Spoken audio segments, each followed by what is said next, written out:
সুবিধাবাদীরা সমাজে বিভ্রান্ত ছড়াচ্ছে, আমরা জাতীয়তাবাদী দলের পরিবাররা তাদেরকে নস্যাৎ করে দেব।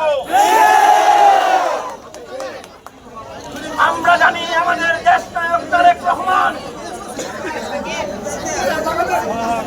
তাকে মনোনীত করবে, তাকে ধানের শীষের প্রতীক দিয়ে নির্বাচনে ম্যান্ডেট দেবে।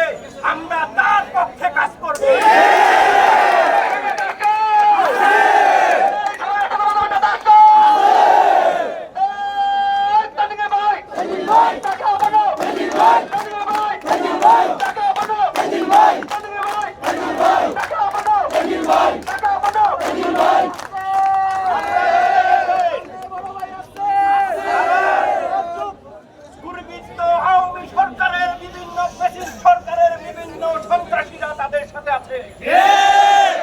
যদি আমরা তাদের সাথে দেখে আমরা আওয়ামীদের সন্ত্রাসীদের প্রতিহত করার সাথে সাথে তাদেরও হাত পা ভেঙে দেব।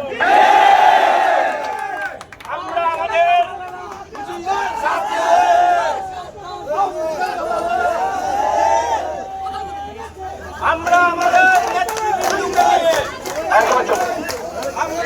নেতৃবৃন্দকে নিয়ে দেশ নায়ক তারেক রহমানের নির্দেশে আমরা বিগত দিনে রাস্তায় ছিলাম, আগামী দিনও থাকবো এবং বিএনপিকে নির্বাচিত করে ধানের শীষকে জয় করে আমরা ঘরে যাবো ইনশাআল্লাহ।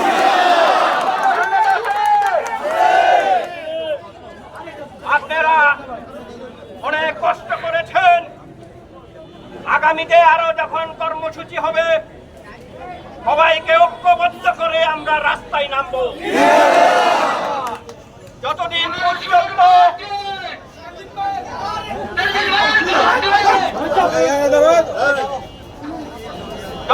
পর্যন্ত বিএনপির জয় নিয়ে না হবে ততদিন পর্যন্ত আমরা ঘরে ফিরবো না। তাই আপনাদের এবং সাংবাদিক ভাইদেরকে ধন্যবাদ জানিয়ে আমি আমার বক্তব্য শেষ করেছি। খোদা হাফেজ। বাংলাদেশ জিন্দাবাদ।